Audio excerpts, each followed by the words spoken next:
Bonjour, aujourd'hui nous allons vous parler de la taille d'hiver, donc un sujet qui est très demandé sur les réseaux. La taille d'hiver sur les fruits à pépins, donc ça va être la pomme, la poire, le cognacier, éventuellement le nashi. Pour tout ce qui est taille des fruits à noyaux, en hiver on s'abstient. La taille des fruitiers à noyaux, ça va être plutôt après les récoltes, notamment pour les cerises, pour les abricots, également les prunes. Et puis pour les pêchers c'est un peu particulier, ça sera en taille en floraison. Donc nous verrons ça dans d'autres tutos un peu plus tard dans la saison. Revenons sur la taille d'hiver de nos fruits à pépins. Alors, avant toute chose, il faut comprendre les effets de la taille en hiver. Donc, quel impact ça va avoir sur notre arbre, le fait de tailler des branches à cette période.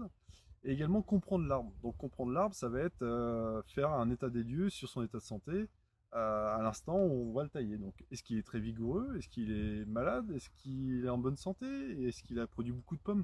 Donc, toutes ces choses-là sont importantes. C'est autant d'indications qui vont nous permettre de savoir s'il faut intervenir ou même des fois s'abstenir de tailler, parce que ça peut aussi avoir des effets néfastes sur l'arbre, la taille d'hiver. Donc nous allons voir tout ça. Alors il faut bien comprendre que la vigueur est très liée à la production de fruits. Si vous avez des arbres qui sont très vigoureux, qui produisent beaucoup de bois, vous aurez très peu de fruits. Ils vont produire que du bois. Et au contraire, si vous avez des arbres qui sont un peu faibles, même parfois un peu malades, ils sont très peu vigoureux, ils vont produire excessivement au niveau du fruit. Il faut savoir qu'un arbre qui est en fin de vie, qui est en train de dépérir, qui perd de la vigueur, produit de plus en plus de fruits, parce qu'en fait c'est sa façon à lui de sauvegarder sa génétique. Donc il se dit, bah, c'est un peu la fin, il faut que je survive via mes fruits, via mes pépins. Donc il va produire des fruits à excès. Un arbre qui est en fin de vie, dans sa dernière année, va produire énormément de fruits. C'est sa dernière production pour sauver sa génétique. Alors la taille d'hiver n'est pas systématique. Si vous avez la chance d'avoir chez vous des arbres qui sont équilibrés, qui vous donnent une production de fruits régulière, faites juste une taille d'entretien.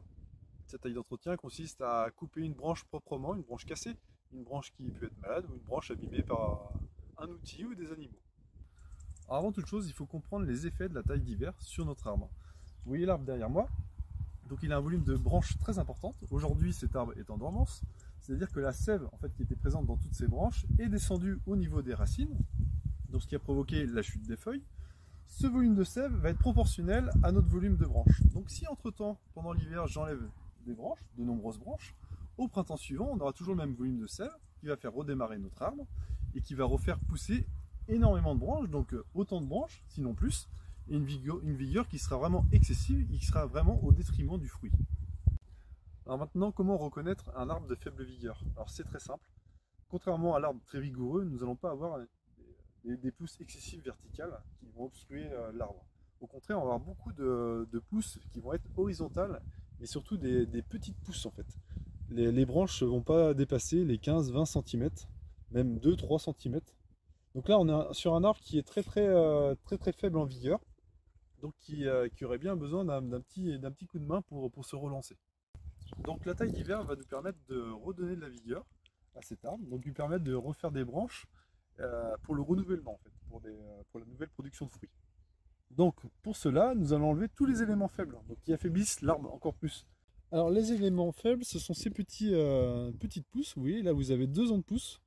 Donc on n'a pas eu une création de branches, on a eu des bourses sur bourses qu'on appelle, donc à chaque fois ça fait des fleurs. Sur un petit arbre comme ça, on a 400 à 500 fleurs, c'est beaucoup trop, il ne pourra jamais amener toute cette production.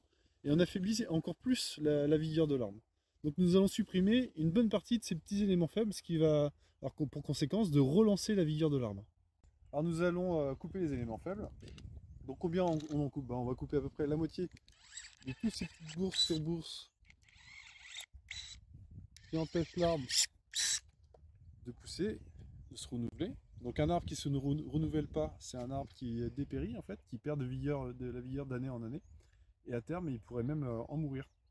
Donc c'est important de le relancer, qu'il puisse créer un renouvellement. Au niveau de la coupe, au niveau du sécateur électrique ou sécateur manuel, on met bien la lame, donc ça c'est la contre-lame, en dessous, la lame elle est au-dessus. Toujours la lame contre le bois, comme ceci.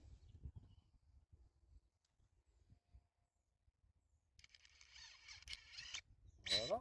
Et l'intérêt, en fait, quand la lame est contre le bois, on fait une coupe nette qui est au ras du bois. On laisse pas de petits sicots, de petits tacos, qui pourraient aussi pourrir et amener du chancre.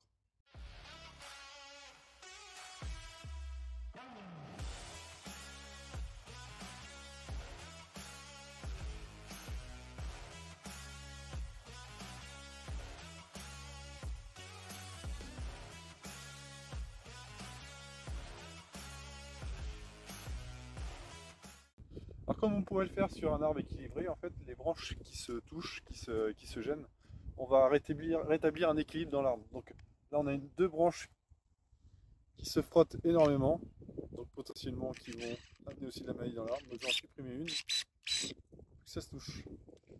Nous avons une au-dessus également, une grande, on va la réduire, comme ceci. Et puis nous avons ces grandes branches en hauteur qui font partir notre arbre, qui le déséquilibre encore plus sur la hauteur. Donc on va juste les réduire. On va revenir sur un œil, quand possible, ou sur une petite branche horizontale, comme celle-ci. Ça aura pour conséquence aussi de relancer notre arbre au niveau de sa vigueur. Si je vais laisser les plus. Voilà. On a terminé la taille sur notre arbre faible. Donc on a enlevé tous les petits éléments pour le relancer, pour ne pas le fatiguer. On a enlevé quelques grandes branches qui gênaient, donc qui se touchaient, qui étaient trop hautes. Donc tout ça aura pour conséquence de relancer notre arbre au niveau de la vigueur. Alors maintenant nous sommes sur un arbre qui est extrêmement vigoureux, qui a subi un excès de taille divers d'année en année. Les conséquences, c'est une production de bois vraiment excessive, on ne voit même plus au travers de l'arbre tellement il y a de bois. Tout ce bois, c'est au détriment de la production de fruits. Nous avons un arbre qui a environ 8 ans, qui devrait avoir une belle production de pommes, et on ramasse plus ou moins 4-5 pommes qui sont énormes, complètement déformées et malades. Donc on est vraiment sur un arbre qui ne peut plus produire de fruits à cause de cette taille excessive en hiver. Donc on va essayer de le rattraper. Donc premièrement, on va éviter de refaire ce qu'on fait d'année en année, donc de taille excessive, enlever du bois, parce que lui va toujours surréagir et faire encore plus de bois. Il y aura toujours le dernier mot, on ne pourra jamais gagner. Du coup, dans la taille, aujourd'hui, on va garder toutes les branches qui sont horizontales, donc ce genre de branches, qui sont pourvues de brindilles couronnées, qui potentiellement vont nous amener des fleurs, donc des fruits, qui vont un peu fatiguer l'arbre pour éviter qu'il refasse énormément de bois. On va également réduire ces grandes branches très hautes, hein, il faut plus de 4 mètres de haut, et on va revenir sur des branches pareilles horizontales qui potentiellement vont calmer un peu la vigueur de l'arbre. Donc on va faire ça sur tout l'arbre. Donc on va enlever environ 25% des branches, mais pas plus.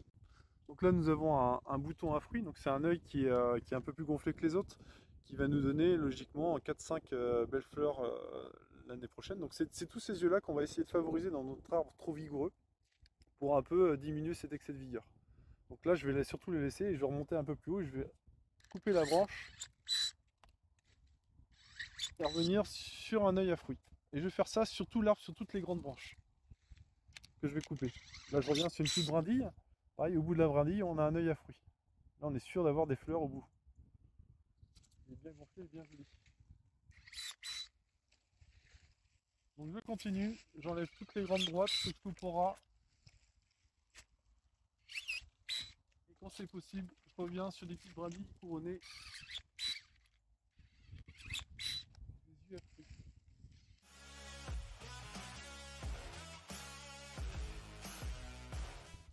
Donc voilà, nous avons taillé très légèrement cet arbre qui est déjà trop vigoureux pour éviter cet excès de reprise de sève et cet excès de production de bois. L'essentiel de la taille pour restructurer cet arbre se fera au mois de juin. Pourquoi au mois de juin? Parce qu'en fait au mois de juin la sève sera remise en route au niveau des branches et au niveau des feuilles. Donc le fait de tailler à cette période-là, on va créer un genre de saignée. Donc ça va ralentir en fait notre arbre, ça va le fatiguer. Et le but de cette fatigue, c'est qu'il arrête de produire du bois et qu'il se remette à fruit. En faisant ça dès le mois de juin prochain, l'année suivante, on aura à nouveau des belles productions de fleurs et une belle production de fruits. Enfin, le troisième type d'arbre, c'est un arbre qui va être équilibré. Alors comment reconnaît-on un arbre équilibré? Tout simplement, il a le même nombre de branches verticales qu'horizontales. On voit une harmonie en fait dans l'arbre. On peut voir bien au travers, l'air circule bien. Au niveau des pousses de renouvellement, on a des belles pousses de 25-30 cm. Ça veut dire qu'il y a une belle vigueur qui est saine. Donc sur un arbre équilibré, l'intervention humaine sera vraiment minime. Alors, en ce qui concerne l'arbre équilibré, nous allons procéder à une taille minime. Donc voici ce que je vous conseille au niveau de la taille. Donc vous avez des branches qui se touchent, qui se frottent, qui potentiellement peuvent amener de la maladie à l'arbre. Donc on va essayer de mettre chacun chez soi. Donc je vais raccourcir cette branche, garder la belle branche à côté avec ses brindilles couronnées. Donc je vais faire ça sur tout l'arbre. Donc les branches qui se touchent, En fait, je vais les réduire pour pas qu'il y ait de mauvais frottements. Ici. Je continue le tour de mon arbre. Je constate qu'il y en a encore une ici qui touche une grosse branche, une belle branche. Donc je vais la réduire. Il y en a à nouveau une à l'intérieur. Vous voyez, c'est des très petites coupes. C'est vraiment une taille très très légère. Parce que je ne veux surtout pas amener un déséquilibre sur mon arbre qui est déjà très bon. Donc je continue mon tour. Ici, rien à signaler, je ne fais rien. Là, j'ai une branche qui touche une autre, je la réduis également. Et enfin, une dernière ici, les deux se touchent, donc avec le vent, ça va créer des frottements, encore une fois. Donc je vais la supprimer. Voilà. On a fini sur notre petite taille d'entretien. Je vais continuer au niveau de la hauteur, quand on aime bien avoir les fruits toujours à disposition. Ne pas les chercher avec une échelle trop. Donc en fait là j'ai des branches et quelques branches qui partent en hauteur, je vais juste les réduire. Donc c'est un peu plus loin sur l'arbre. J'enlève quelques feuilles pour que vous puissiez bien voir. Là j'ai une petite brindille qui part. Donc je vais revenir juste au-dessus de la brindille. Comme ceci. Toujours sur une petite branche horizontale. Donc sur les trois grandes qui partent, qui prennent le large. Et je mets encore deux de l'autre côté et c'est terminé. J'ai fini la taille de mon arbre. C'est l'avantage quand l'arbre est équilibré, c'est qu'on n'a pas grand chose à faire. Juste une petite taille d'entretien. Et voilà, la taille est terminée pour notre arbre cette année. Retenez une bonne chose au niveau de la vigueur de l'arbre. Si vous avez très peu de fruits en production dans vos arbres, souvent c'est lié à la vigueur. Un excès de vigueur sur un arbre amène une très faible production de fruits. La vigueur est très liée à la production de fruits. Au contraire, un arbre qui va être peu vigoureux, un peu faible, va produire des fruits à excès et même parfois va le faire mourir. Donc c'est vraiment cette gestion de vigueur de l'arbre qui est très importante sur la production de fruits. Alors voilà, vous avez les clés pour tailler vos différents types d'arbres en fonction de leur vigueur, de leur état. Ne voyez pas la taille comme quelque chose de très compliqué. Regardez votre arbre dans sa globalité pour bien le lire, pour bien le comprendre. Et n'entrez pas dans les petits détails de petites branches, je la coupe pas. Regardez vraiment dans son global et ce sera beaucoup plus simple et vous serez beaucoup plus efficace sur votre taille et sur votre résultat.